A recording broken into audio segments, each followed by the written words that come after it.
welcome back to our live streams today. I am here with the lovely Yewande Adeniran. They are an academic and a DJ and a great person. And we are going to be having a very interesting discussion today. So if you are watching live on Twitch, please get in the chat and ask any questions. So Yewande, what are we going to be talking about today? So today we're going to be discussing community care, mental health, and safer spaces. Amazing. That sounds like really what we all need to be thinking a lot more about. So do you want to talk about a little bit about what you do and why you're here talking about this?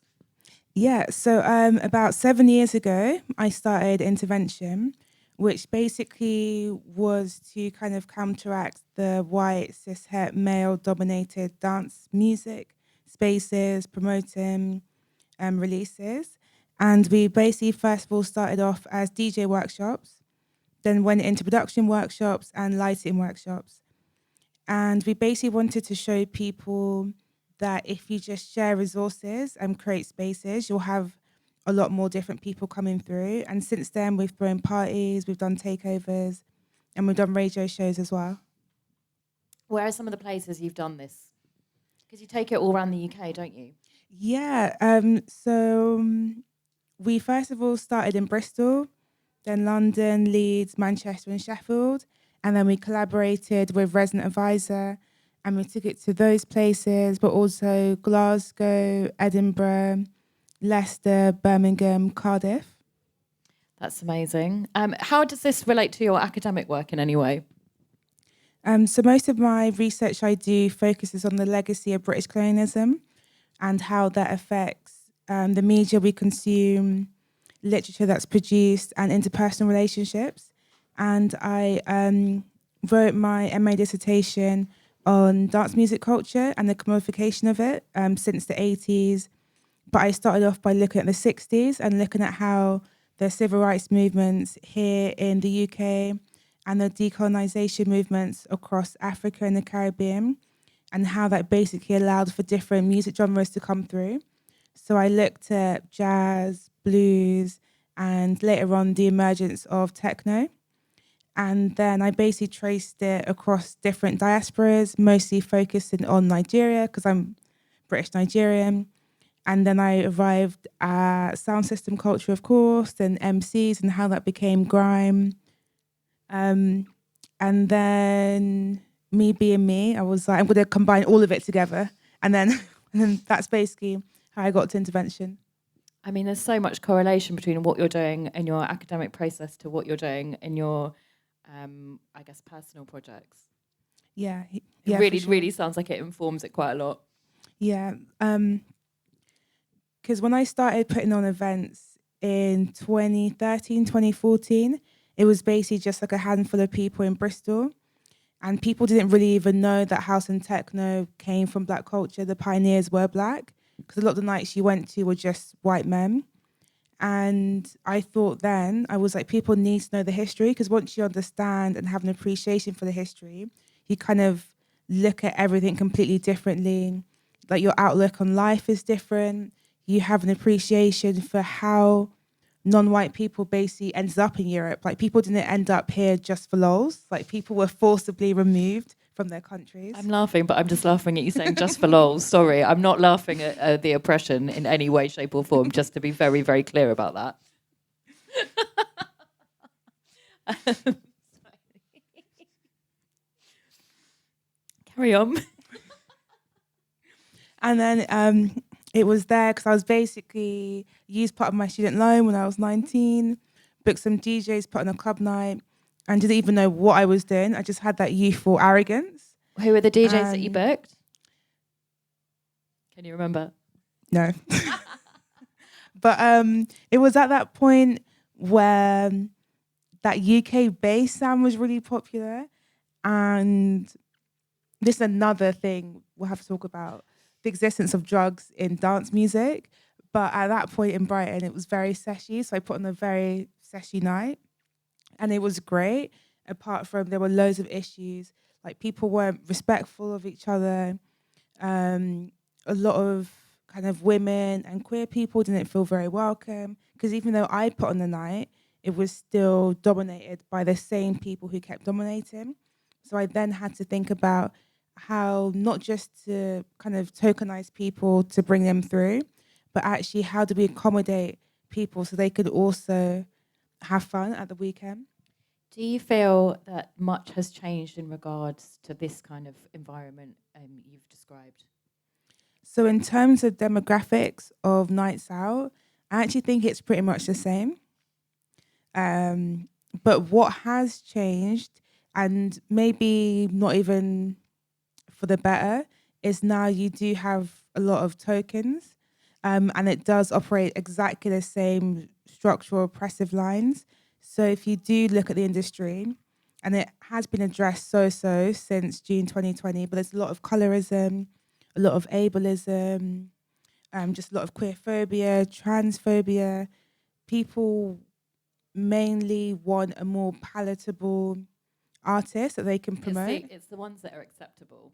Yeah, exactly. And they tend not to have very strong opinions. Yeah, exactly. And that also links to the legacy of colonialism, because the people who received a little bit less kind of violence on the plantations here, everywhere, were people who kind of didn't rock the boat, who just said like, yes, sir, okay, sir. And those are people who were kind of elevated only so slightly above other Black people, for example. But with that slight structural power, people almost want to side with whiteness. So then you have Black people, people of color, who then see whiteness as the ultimate goal. And that's what's hindering the dance music industry. Because once you kind of strive for that, you can't have equality because you're automatically oppressing other people. And that's kind of where clubbing is at the moment. Like they'll have one or two or three of the same kind of non-white male faces, but those are the only people that they'll push through. So let's talk a little bit about the kind of harms that are being enacted and the oppression, because obviously that's what we're here to talk about. So do you want to talk about the kind of harms you see being enacted in nightlife right now? Yeah. So I always like to start with thinking about the actual space. So a lot of spaces aren't accessible. So if you are a wheelchair user, you can't really go to a lot of nightclubs. Just want to say that we did a talk yesterday with Al Hardwick that really focused and really drilled down on this kind of topic. So I do recommend watching that one as well. And apart from that, clubs do tend to be very darkly lit, smoke machines. There's no real signs of where the toilets are. You don't really know who to kind of see if there's an issue. Some security are not well trained in how to deal with people of different genders and different sexuality, so they can enact harm when you approach them at something that's happened. And in terms of what punters do, when there's drugs and alcohol especially, there's like a lot of groping, there's sexual harassment, there's like, even without gendered violence, there's regular fights, there's all sorts of things going on. And there's almost like more subtle things going on where people will approach you in a certain way with certain language with the intent of doing harm, because they can see that you're intoxicated and they can see that you're not in the right frame of mind. So kind of tackling those issues should really. Do you want to expand on that a little bit further? What do you mean? So what I mean by that is when we speak of spiking, for example, people kind of think of this like boogeyman with like a needle and coming up to you. But a lot of spiking is actually, if like, let's say I'm buying you a drink and I've agreed to buy your gin and tonic. You're expecting, unless I specify a double, you're expecting a single. But what people then do is go and buy your double or a triple, and you're basically getting that person more and more drunk, and that's a form of spiking. Yeah, lots of people don't realise that plying someone with alcohol or, being duplicitous about how much alcohol you're giving them is a form of spiking. So that's something that's really good to kind of touch upon. Yeah, especially in the kind of drinking culture that we have, where like kind of like the aim of the game is to drink as much as possible. Then people don't really like notice those subtle things. And especially for younger people new to clubbing, they're not used to the environment. They're not really sure of what to do. And even in terms of taking drugs, like when we look at other countries like Portugal or the Netherlands, and they have drug tests and it's all taken very seriously and people are very aware. Here we just have like, it's the sesh and you just get as messed up as possible. And then people obviously lose their friends, not aware of their surroundings. So like for us to kind of reduce harm, we have to look out for each other. I think something that you see a lot at festivals that you don't really see reflected in like your kind of like garden variety nightlife is things like psycare, where there's tents you can go to if you're really struggling with drugs, and like welfare tents and things like that. You don't really necessarily see that as much in nightclubs. Yeah. So the kind of nights I have seen kind of welfare officers have been queer nights, but that hasn't kind of like seeped into the mainstream nights. I mentioned this yesterday talking with El Hardwick, but World Headquarters in Newcastle actually converted their green room into a welfare room. So that's obviously one mainstream club that I know of that's kind of taking those steps. And I think more venues definitely should be taking those steps. Even promoters can kind of like do what they can do. They can, because a lot of people use social media now. You can be sharing resources. You can be like encouraging people to kind of like take it a bit slower. Because I find with like some of the clubs, especially in London, when they've increased like the entry age to 19, 21, we still have like a whole like age group from the pandemic who just doesn't know how to club, and they probably will be 21, but will still have a like naive attitude of someone who's about 18. What are some good resources to share that you can recommend to people? So I always recommend Good Night Out. That's a good one. Just to say, Good Night Out campaign, they are based in London and they train venue staff and security as well. And they will work with promoters, and they're really good at training up people on sexual harassment and spiking and things like that. And also The Loop, who do a lot of drug harm awareness, and just like they point you to places where you can actually buy testing kits. So like a good thing to do before you go out, obviously a week before, is to test everything and then know your quantities, also know your limits. Yeah, I mean, like harm reduction is such an important approach to take because, I think in nightlife, you kind of get to a point where you know that people are going to take drugs, and it's like, okay, so how do we make this a safer experience for that to happen? Because we know that it is inevitable that it's going to happen because human beings quite like to take drugs. Yeah, and kind of yeah,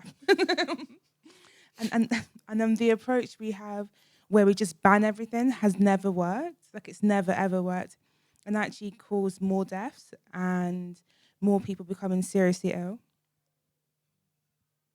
So, what are some ways in which we can enact harm reduction in nightlife?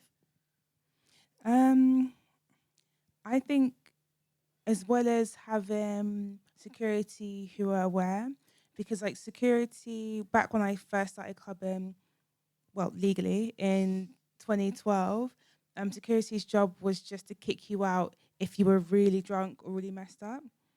And their first job should actually be to check if the person's all right, to ask what the person's friends are, to make sure they're able to get home, to make sure they've had water, to know what kind of drugs they've done as well. Because if you send someone out who's just a little bit messed up, in half an hour, it can go completely sideways.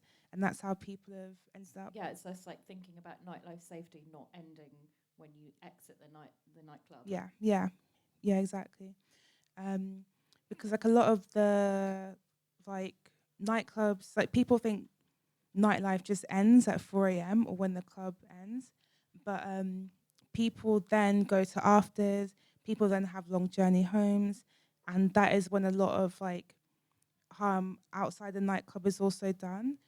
It's like you do have people intimidating people like after nights out, like looking for vulnerable people to kind of like attack on the way home and things like that. Let's talk a little bit about safer spaces and safer spaces policies and what you've done around this. So we actually at Intervention have a safer spaces policy, which we called No Bullshit. We're going to be able to drop that in the chat as well. So anyone who's watching via Twitch, if you are watching via YouTube, we'll put the link in the description. Thank you. So basically, we started by plainly saying that we expect everyone to be treated with respect and kindness, and kind of just having that expectation straight away. People know what it's about, and before we even share our safer spaces policy, we kind of say what intervention is about, who we're prioritizing, even though everyone's Who welcome. are you prioritizing? So marginalized people, some any sort of marginalization, sexuality, race, gender, ability. And we also mentioned like very specific things like classism and colorism, which is often left out of the conversation, because that does impact also who sees you as a victim, but how you navigate a space. Because the thing with classism as well is that if you are suddenly, for example, thrown out of a club, or something happens to you and you have to leave the club, if you don't have the kind of like economic means to get home in a safe way, you're then at risk of even more harm.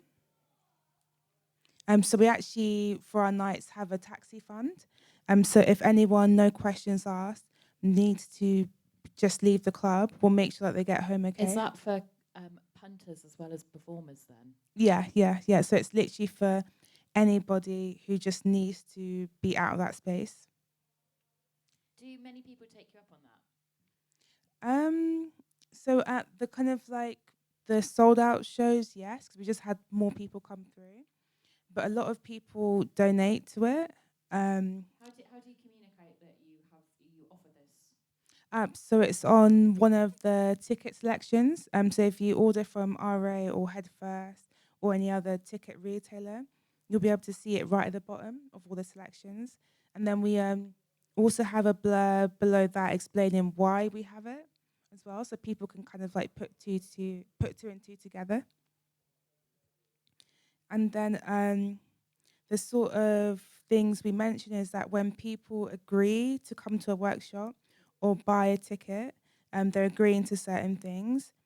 So we have no harassment of any kind would be allowed. If this does happen, we will work with the person who was targeted to decide on the appropriate next steps, which I think is really important, because you want the kind of steps you take to be victim survivor centered. You don't want to assume what the other person wants, because sometimes the person just wants to be listened to and heard and for it to be noted, or sometimes they do want the person who's next to the harm to be kicked out, and it's really up to the person. Can you talk about a time where this has happened, obviously without naming any names or kind of identifying details? What kind of actions have been taken after harassment has taken place at a workshop? Oh, so we actually haven't had any at a workshop. Okay, amazing. All right, what about at a night out then? Okay, yes, a nights out. We had I hate to say this, the usual groping that you see.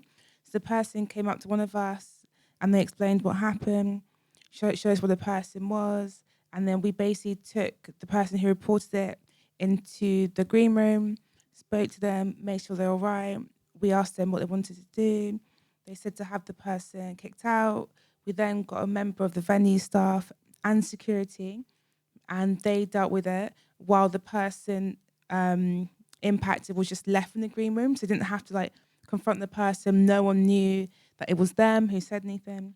And the person actually just left without kicking up much of a fuss. That's good that they didn't kick up any Yeah. fuss. So that's really interesting to hear that. Yeah. And I think that usually happens when you kind of have like a clear outline of what you expect and what you will accept and not accept. Because then you've already agreed to come into this space and you've agreed to terms. And if you break those terms, then you have to leave. So in terms of your safer space policies, how I keep asking this question, but how is this communicated to the punters? Is it on the tickets? Is it other than just social media? Do you display it on the wall? How do you get these messages across? So we have it on the ticket, online. when your ticket is being scanned, when you're getting a wristband on the walls, in the toilets, by the bar. So everywhere then. Yeah, basically anywhere where your eyes can look, it will be it will basically be visible. It's floating in your drink. I think it's really interesting because one of the issues is often people will put together a safer space policy, put it on the wall, and then like, okay, job done. But there's no ramifications for those behaviours being enacted. Yeah. And the thing I've been seeing a lot recently, because like a lot of nights have basically scrambled to put something together because they think it's one of the markers of a good night is basically having a safer spaces policy, without realizing that there's a lot of weight behind it, a lot of power behind it. And I've seen things mentioned that people will be reported to the police and like things like that.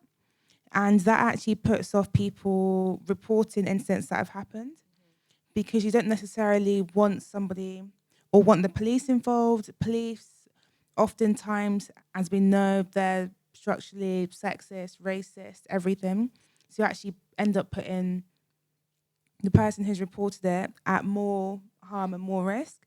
Also, when the police tend to get involved, things escalate even more.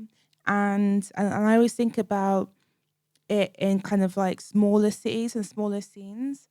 Word gets out, and even though it might be quote unquote sorted on that night, the person affected, they're actually put in more danger because they have to go around these small towns. Even in London, certain scenes are actually not that big. Yeah, it's really small. You do end up kind of knowing everyone. So yeah, like for sure, you would. I guess I don't like to word it like this, but get a reputation, so to speak.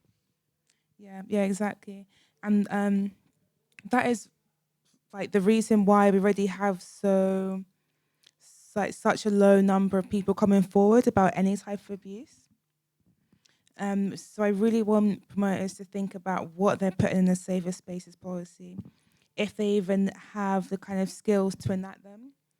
Because I've been putting on parties, since I was 19, 20, and I'm 29 now, and I still personally struggle with knowing what to do in every situation because you just don't know until it happens.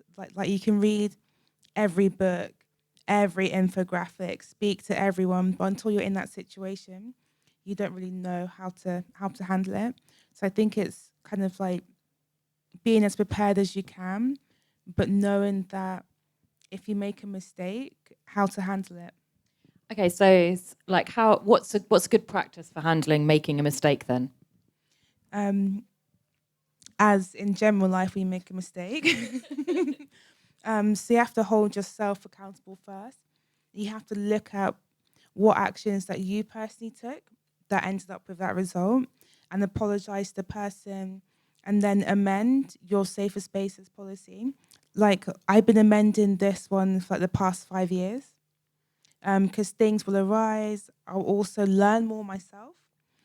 So I will. It's like at the moment in the UK and everywhere, transphobia is just out of control. So we had to kind of like update the knowledge of our team and of the safer spaces policy, but also like how we will approach situations. Because obviously as society changes and maybe gets worse, gets better, the language also changes and the way people do harm changes. So what we see in nightclubs now won't be the same as what people saw in the 80s. Okay, let's talk about how that's changed a little bit then. How do you see that it's changed? Obviously, we weren't going out clubbing in the 80s. Yeah. I was born, but obviously this is going to touch a little bit on what you've done in terms of your academic work. So do you want to talk about the ways in which it has changed? So the biggest ways it has changed is that there is more drugs awareness for sure, especially looking at the 80s, where coke was more prolific, looking at the 90s, where pills were more prolific, and there basically used to be more kind of like sex-related crimes happening in club spaces. because clubbing was very much underground. So it was very much like a very niche thing. Like it might have been like really popular, but there was in the media, especially 80s and 90s, there was a lot of fear mongering about clubbing, about acid house, for example. Like that's the most like common example. But now what you see is a lot of those crimes might not necessarily happen in the club, but they will happen in the vicinity of the club, where people will be like maybe just outside and it will happen. Or like what we mentioned earlier with the spiking of drinks, and then it will happen. So it's just as calculated, but it's morphed into something different. How much responsibility rests on the promoter and the venue for things happening just outside the club, do you think? If it's happened just outside the club, yeah, it's still a responsibility, because they're still in the vicinity. And for a club, there needs to be, and it's becoming more and more regular, like security outside. And like what you have for festivals as well and big day events, you sometimes see security like on the way to like the station, or like on the way to where like the buses and coaches are, and that needs to happen more. Because then you kind of like drill it in that this is not going to be accepted and tolerated. It's the same thing with having like signs up. Is it might not get through to people immediately. Once people start seeing 20 signs about, they're like, okay, cool, like this is actually not allowed here. So is this something you think that promoters could articulate better, that they understand and feel that they have a responsibility that goes beyond just the internal space of the nightclub, that they actually care about what happens to you outside the club as well? Yeah, of course. Because without punters, like there is no, like there is no club night. So we do have to take care of the punters as well. And also, there's definitely an attitude of if you say something bad has happened, then you're like the party pooper, like a very like teenage way of looking at it. So I have had that before, where and this happened while I was DJing.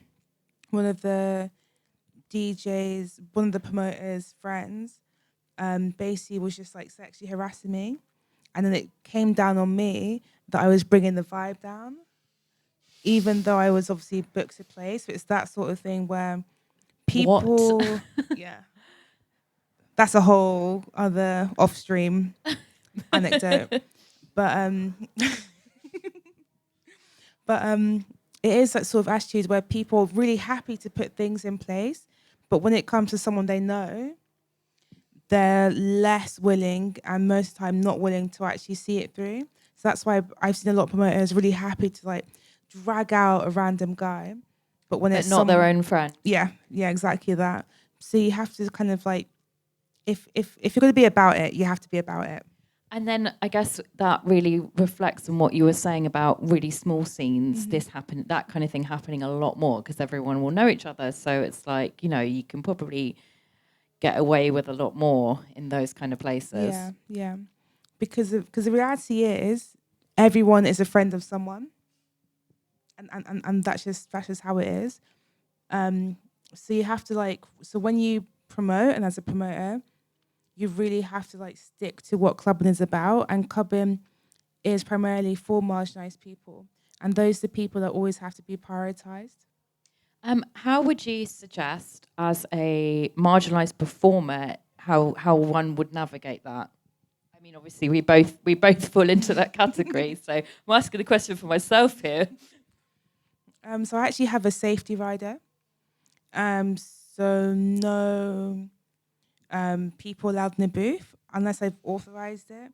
And I normally say before the club night, if anyone's authorised, if it's like an event in a place I've never been to before, I'll have someone accompany me that they'll have to pay for travel for, and just things like that. And even with being autistic, I have to have a space that is away from everyone, because I won't be able to obviously DJ if I'm too overwhelmed. So I've kind of listed the accessible things that I need to be safe. So there's non-negotiables like accommodation, taxis, and those sorts of things. Can we talk a little bit about how how neurodivergency is like kind of dealt with within nightlife? Because there's obviously a lot of neurodivergent people in nightlife. Yeah, so for how many neurodivergent people are in nightlife, it isn't really spoken about enough. Like but there's more conversations in maybe the last few years, but venues don't really accommodate that as much as they should. So the chill out spaces with like the ambient music and like all that. Promoters have that in mind for people who are maybe gone too far with drugs and alcohol. Rather, those sorts of spaces are actually needed for neurodivergent people who are overstimulated, who obviously are really anxious. They're in a space full of loads of people. They want to be away from the crowd. And even like venue layouts. So like if I haven't been to a club before, I get quite nervous because I don't know where the tables are, where the smoking areas are, where the toilets are. Yeah, where the toilets are. And things like that kind of like increase more and more anxiety. And like when you kind of have a meltdown or when you're really anxious, I tend to like walk up and down and pace. And because a lot of people in this country are anti-black, and it's obviously loads of misogynoir, people are intimidated and threatened by me just kind of like walking Do you, around. just for anyone that might not understand the term, do you want to explain what misogynoir is? Yes. So it's the specific oppression that Black women and Black kind of women presenting people face. So it's at the intersection of sexism and racism, and it's a very particular thing. And colorism falls into that. Texturism, which is basically about your Afro hair. So people with like coilier, kinkier hair face texturism. Also featureism. So people who have kind of like wider, bigger features, who are just like broader in general, kind of like experience that sort of oppression. And all of that together means that the darker and bigger you are, the more likely you are to kind of be seen as a threat, but also experience violence. And for me, that's happened before. Like when I've gone to play, and even if I haven't been really anxious, I've not been walking around, I've just been interpreted in a certain way. And there's things like not believing that I'm DJing. So basically what you're saying is you're booked to play and then people don't believe that you're there to do your job. Yeah, which goes again into the kind of whitewashing of dance music, because really you should assume I'm there to DJ. Because obviously, even if you look at Detroit, the techno pioneers were dark-skinned Black. Like, Sorry, there was just a really loud noise. I was just like, oh my gosh. Sorry, I'm looking alarmed at that, not anything that you're saying. Although I obviously am alarmed at a lot of the things you're saying. No, of course. So it's very difficult to navigate that and navigate being autistic, because you're already hyper aware in a space. And trans and queer people are more likely to be autistic, for example. So there's like all sorts of like different things going on, and promoters, the things they can do is just make the space as accessible as possible. Again, welfare, stewards on hand, bar staff, be knowledgeable of things to do, and people at the door, because it's people at the door that I usually ask a lot of questions, because it means that I won't have to like queue up at the bar by loads of people. Do you find that when you share your safety rider with promoters, you get a good reception? Have you had any pushback ever? Obviously, we don't necessarily need to go into naming and shaming or anything like that, but just wondering what the kind of response has been when you have shared it. So the response is always good, but then places don't take it seriously enough. Okay, so the response is good, but maybe the implementation is less good. Yeah. So one thing on mine is not having flashing lights, because it will just give me a panic attack straight away. And the same with smoke machines; they can't be too intense. And then I played nights, and both things have been going like insane, like so many different color flashing lights. And I've like really struggled to DJ, and it's really been like really difficult, because promoters, and I obviously understand why, will put fun above everything else. So I was going to ask, do you think this is a lack of understanding or a lack of care? A bit of both. Because if people understood what it's like to be autistic, they wouldn't do it.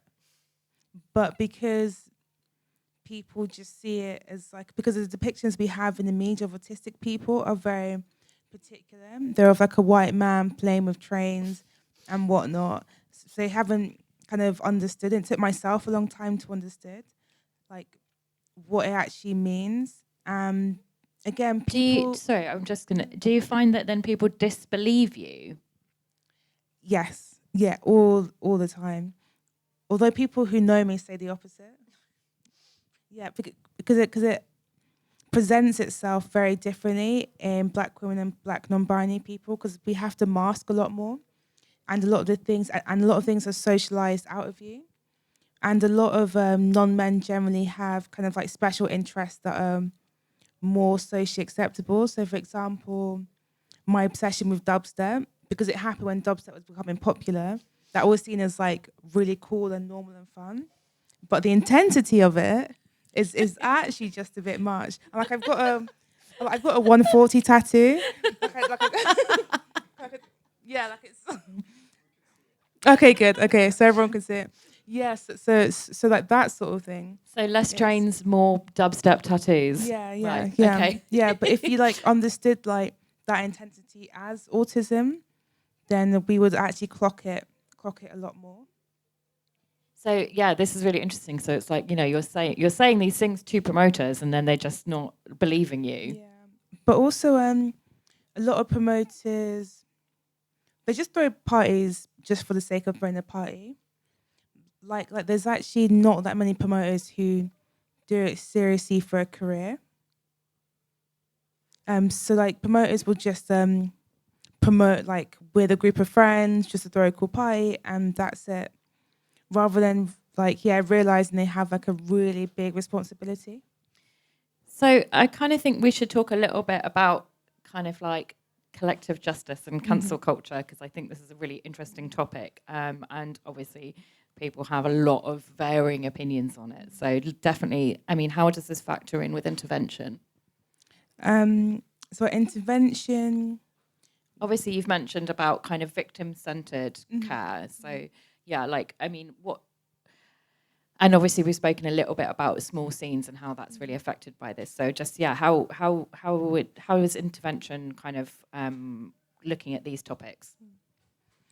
So intervention, we first will say that everyone's welcome, but we're prioritizing marginalized people, because we have to live in this world basically. And in terms of collective care, at the workshops, people start to understand that they might be a white trans person and there might be this South Asian queer person, but they're in this space together because they have that intersection. Because a lot of the times, and for safety, people will just stay in their group, stay into there, because it's a form of, protecting themselves. But intervention, we try and get everyone who experiences that and lives along those lines to be together.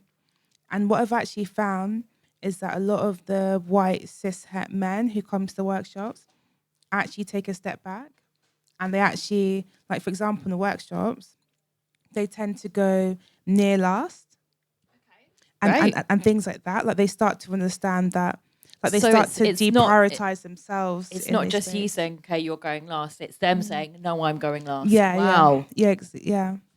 And in terms of collective care, we do live in a really individualistic society, and the pandemic made it worse, where we see ableism everywhere now. The pandemic isn't actually over, but the way Britishness works is that people think it's over because, again, they prioritize themselves.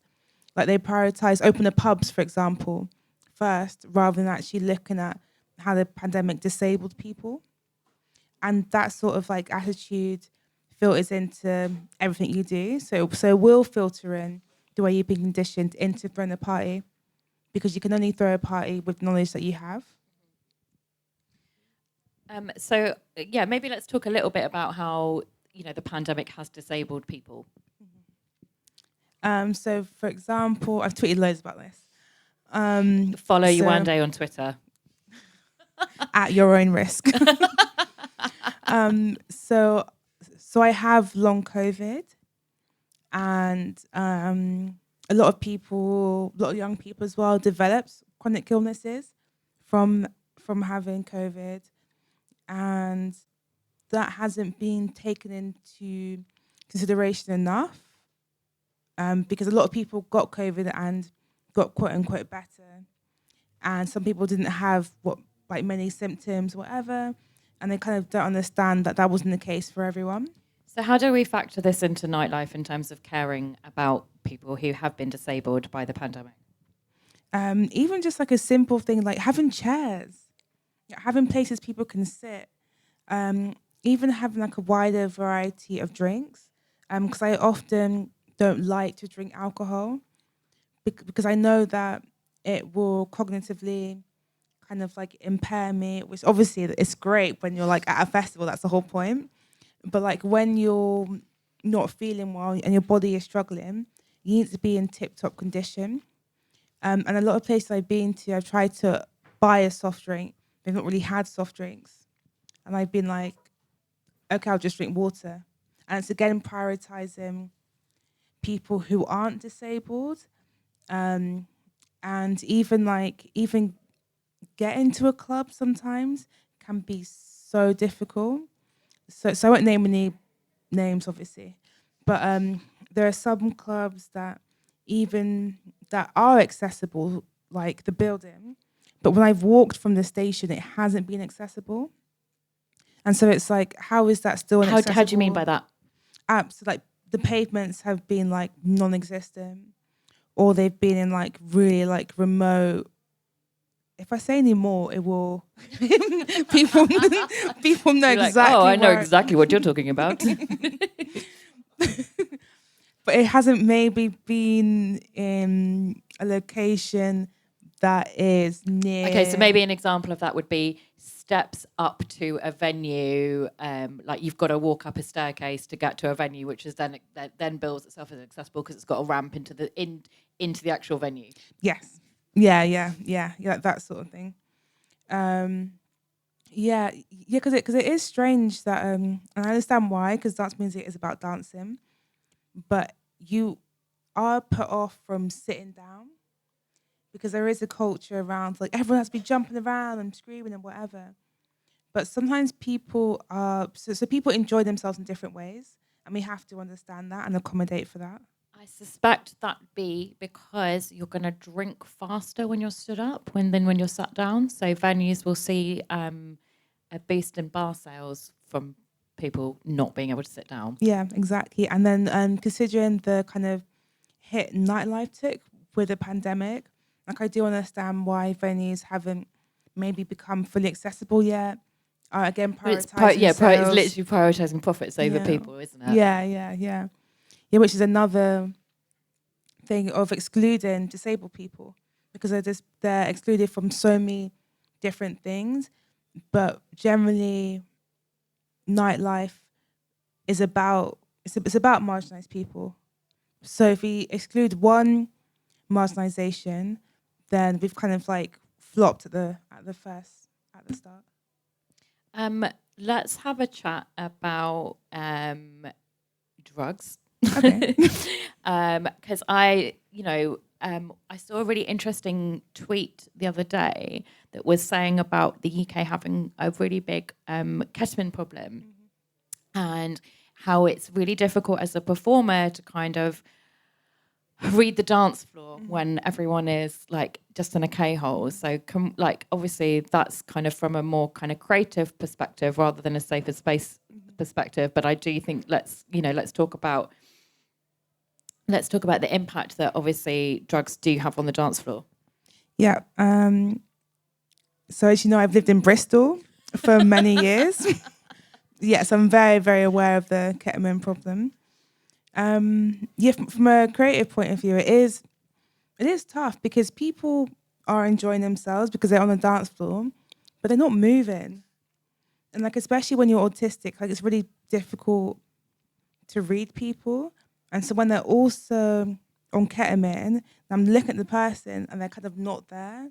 And I'm like, so do you not like techno?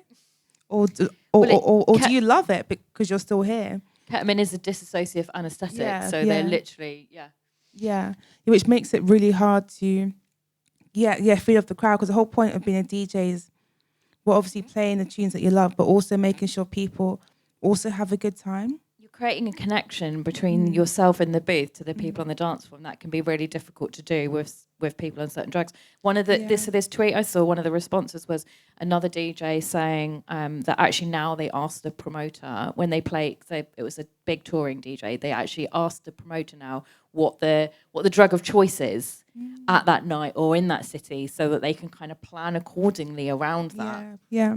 It is something I think about, actually, because like when I play certain nights, like I know people will be taking like cocaine more, and so I'm like, okay, cool, so I can play a lot faster, a lot heavier, people be going for it. Or like if I know that maybe they're more into psychedelics or smoking weed, I might play like more wiggly music, for example, just like to try and like kind of meet the people where they are.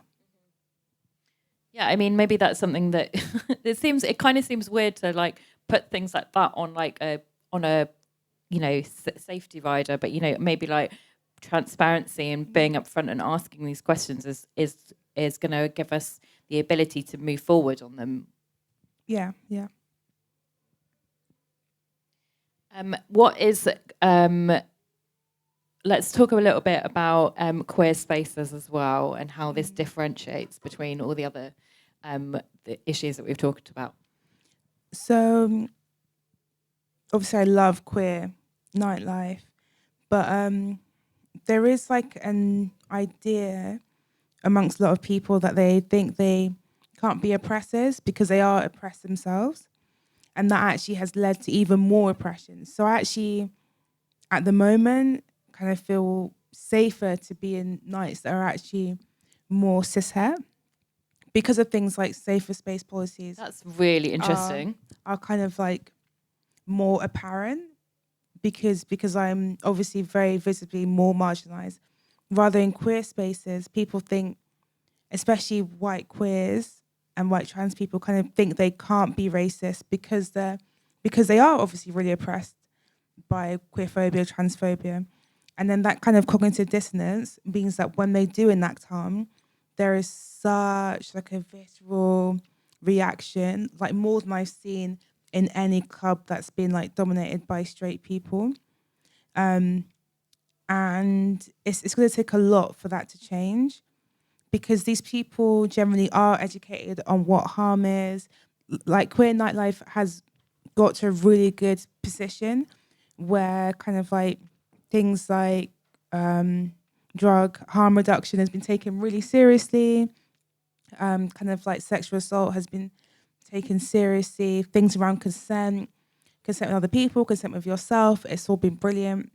But the kind of topic of race and disability and class has been completely kind of left out of the conversation, because it still is dominated by white people. Like it still has the same kind of historical legacy as the rest of nightlife. Like even if you think about disco and how popular disco is in queer nightlife and the origins of disco, when you look at kind of queer disco DJs now, they're mostly white. If you look at even DJs in the UK who are playing Ballroom and Jersey, they're all white. And it is tricky to kind of address that because there is such a large pushback. And I've been seeing, like when I've had conversations with people and written things about it, there is like this attitude of like being anti-black is a phase. It's just a thing that kind of like. What do you mean? As in like, so a lot of the, I don't want to say queer elders because like they're not that old, but the kind of older people, because that would make me a queer elder. I don't want to be one. Okay, that makes me ancient then. But they're basically like, they'll basically say that when they were a teenager or for some reason even up to the age of 25, that they were racist because they didn't know any better, and like have that kind of attitude. And then you'll see a whole thing of like other white people, which is another thing. It's another issue I have with kind of collective justice, because the people you have in the room when you have collective justice conversation and discussion will actually determine what outcome you have. Because if you've done harm, for example, to a black person and you just have white people in the room, they're not going to understand the gravity of the harm that's been enacted. And most of the time, they kind of congratulate the white person at saying sorry for the racism. And then you're put in a position where you kind of have to accept an apology, and you don't have to accept an apology when it comes to racism or anything. So you have that kind of attitude. And it's almost like... So the victim is being like forced into a situation of accepting a situation that they weren't particularly happy about. Yeah, which is more harm. Yeah, and it's the whole thing of like it's like almost like a coming of age thing for white people to be like, oh yeah, I've overcome my racism. But then like I was also 25 once. I was also a teenager once. And you managed to not be racist. Yeah. But also during those times, they were racist to people like me. And then we have to deal with those things. We carry around those scars from all the pain and hurt caused while they get congratulated. And they take that sort of attitude then into their everyday lives, including nightlife, thinking that because they overcame anti-blackness and racism, that they're kind of like above enacting harm. Rather, when you have white cis-het men, because we've done our best to drill it into them, they tend to be like, okay, yeah, okay, cool, yeah, okay, fine. So it is a difference, a really big difference of attitude. I just want to ask you, what are some resources that you could potentially share with promoters? So like, you know, like stuff we can put in the chat or put in the description afterwards. Where should people be looking? In terms of any of this stuff. Oh, any of this stuff. Okay, cool. I love giving out book recommendations. So I would actually What should we be reading then? I would really start from the beginning. So I would go with reading about reading books from abolitionists, because the kind of idea that white queer people have about just overcoming racism is actually the legacy of people thinking that it was white British people who ended the slave trade. And it wasn't. It was the enslaved people who've been rebelling and making it not profitable enough. But understanding that history and how things like that have morphed into something else, into what we think today, actually changes your thinking completely. Because then you understand that the things that you think and things that you're taught is actually conditioning into the system. And once you kind of get to the root of everything, then you can kind of challenge everything else. Yeah, I mean, also, certainly the curriculum we have at school is really like quite colonialist mindset, isn't it? Yeah. And even just like the most simplest things, like to gain empathy for other people, you need to actually consume media by other people. Like, for example, you need to watch TV, films created by Black people, listen to music by Black people, speak to Black people, include Black people. Like having this distance and just kind of being like, I'm not racist because I've not said anything racist, but it's like, have you spoken to a Black person? Because clearly, like, if you actually have that engagement with people in your community, and what community actually is everyone together, people of different ages, different races, different abilities, then you can actually create something that is more cohesive and representative of what the world is actually like. Rather like in nighttime spaces, it is dominated by who can put on events, and people who can generally put on events. People with the biggest pockets. Exactly, and people with the biggest pockets are generally white in this country. What are some good books people can read about with regards to the history of nightlife?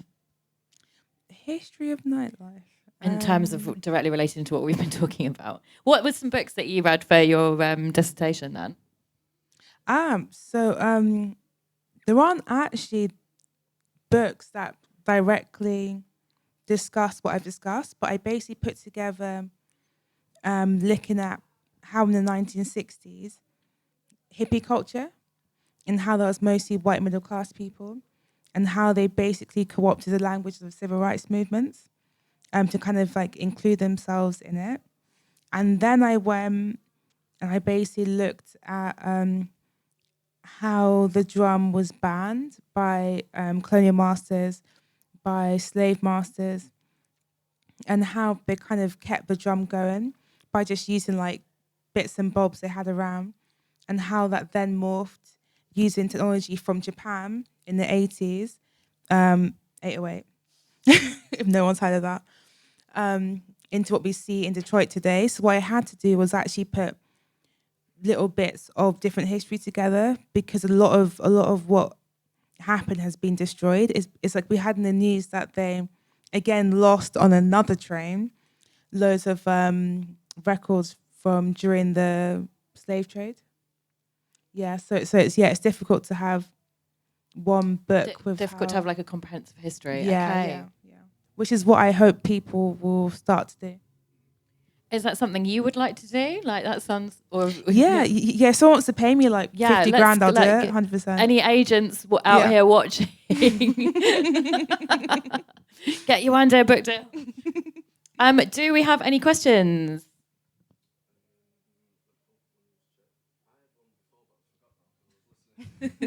We're just hang on one second, guys. We're just checking the chat for questions.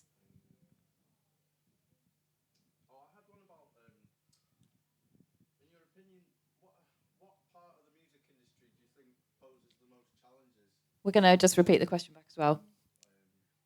So, in terms of like, you think it's does this the stuff that you're against or trying to help change, where do you reckon it comes from the most? Is it from media side of things, or do you think it's label side or agency? There's all these institutions in music, and they all kind of feed into what we're talking about here. So I was just wondering if you thought there was reform to any of these would be the best kind of thing. I think no. It all needs to burn down. But before we we're just talking about whether we can reform the music industry. But before we burn it down, I do think it is media, because like, how are you even finding out about what I do? Like how are you even finding new artists? Even the way we do kind of media stuff in small communities through Instagram, that affects people's careers. Like people will support who they think they should support a lot of time. Because the algorithm is telling them to. Exactly. I'm ready. And who is the algorithm prioritizing? Exactly that. No, exactly that. Because we've had so many conversations about AI and algorithms being inherently anti-Black. And then anti-Blackness in society then feeds into that. And then when you have colorism in the music industry of who you actually want to publicize, it then feeds into that. So it's definitely that. But also, yeah. I was just saying it's a bit like a feedback loop. Yeah, exactly that. But also venues, I think, as well, are a lot, but not to blame, but they have a responsibility. We could actually physically burn the venues down as well. Yeah. but I'm not condoning it in case it happens. Like, no, we don't condone arson. But in terms of like the nights they allow, because a lot of indie venues like, oh no, we allow like loads of DIY events, but obviously because of the pandemic, they want nights that are going to make money. Yeah. And I obviously don't blame them, because they have staff to pay, families to feed and whatnot. But the nights... They're taking less risks, shall we say. Yeah, way less risk. Like the nights I'm seeing that are popular have people who... And I am a music journalist, so I am part of this problem.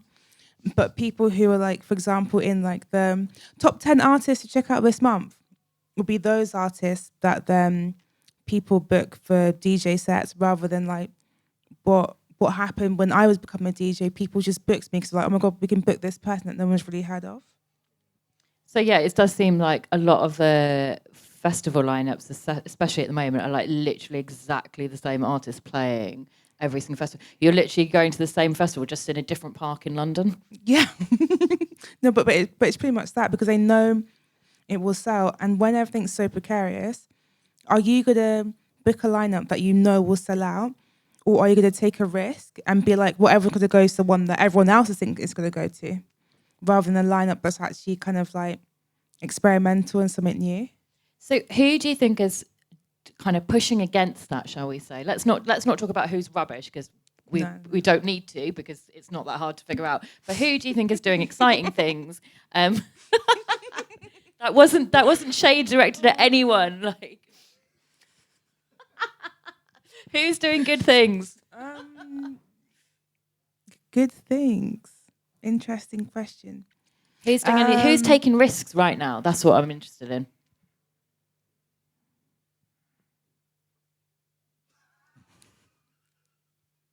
I think the silence kind of I'll tell you everything. one venue that I specifically like, and I think that are doing really interesting bookings, is Strange Brew in Bristol. So they always seem to have lots of really interesting and varied stuff going on.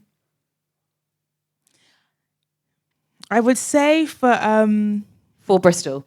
For Bristol, kind of, but the people putting on nights are white, and so to me that's not challenging anything at all.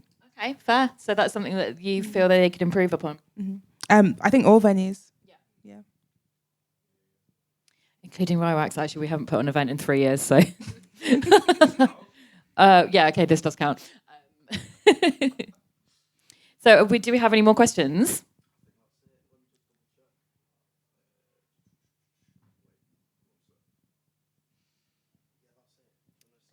Yeah, do you have anything, any last things that you want to add?